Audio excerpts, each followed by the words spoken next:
తెలుగు పంచాంగం ప్రకారం ఈ ఏడాది ఆగస్టు 4 ఆదివారం రోజున ఆషాఢ అమావాస్య వచ్చింది. దీన్నే చుక్కల అమావాస్య అని కూడా అంటారు. ఈ సందర్భంగా దీని ప్రాముఖ్యతలేంటి, ఈసారి వచ్చిన అమావాస్యకి ఎందుకంత ప్రత్యేకత ఉందనే వివరాలు ఇప్పుడు తెలుసుకుందాం. మన హిందూ మత విశ్వాసాల ప్రకారం ఆషాఢ మాసంలో వచ్చే అమావాస్య తిథి అత్యంత పవిత్రమైనది. ఈ పవిత్రమైన రోజున పూర్వీకులను స్మరించుకుంటూ శ్రాద్ధం, తర్పణాలు సమర్పిస్తే అద్భుత ప్రయోజనాలు పొందుతారని, పూర్వీకులు ఆశీస్సులు లభిస్తాయని పండితులు చెబుతున్నారు.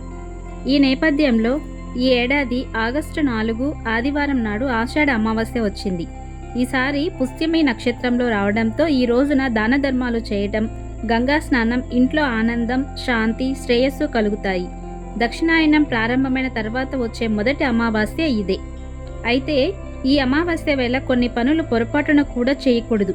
ఒకవేళ తెలుసో తెలియకుండా ఈ పనులు చేయడం వల్ల తీవ్రమైన సమస్యలు ఎదుర్కోవాల్సి వస్తుంది.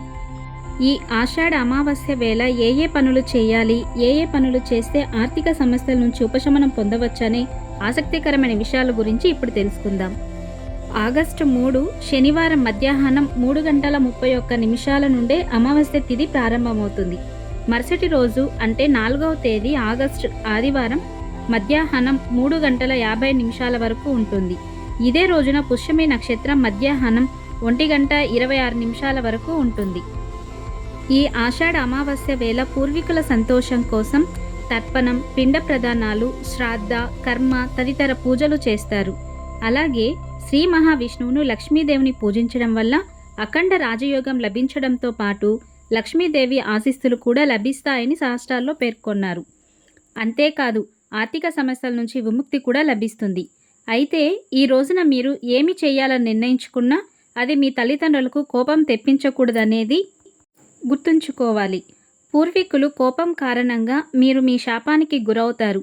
ఈ కారణంగా మీరు చేసే పనుల్లో విఫలమవుతారు. మీరు ఆర్థిక పరంగా సంక్షోభం, సంతానం సంబంధిత సమస్యలు ఎదుర్కోవాల్సి ఉంటుంది. ఆషాఢ అమావాస్య రోజున తెల్లవారుజామునే అంటే సూర్యోదయానికి ముందే నిద్రలేచి స్నానం చేయాలి. నల్ల నువ్వులు, తెల్లని పువ్వులను చేతిలో ఉంచుకొని పూర్వీకులను స్మరించుకుంటూ తర్పణం చేయాలి. అనంతరం వారి పేర్లతో పేదలకు బట్టలు, ధాన్యం, పిండి వంటి వాటిని దానం చేయాలి.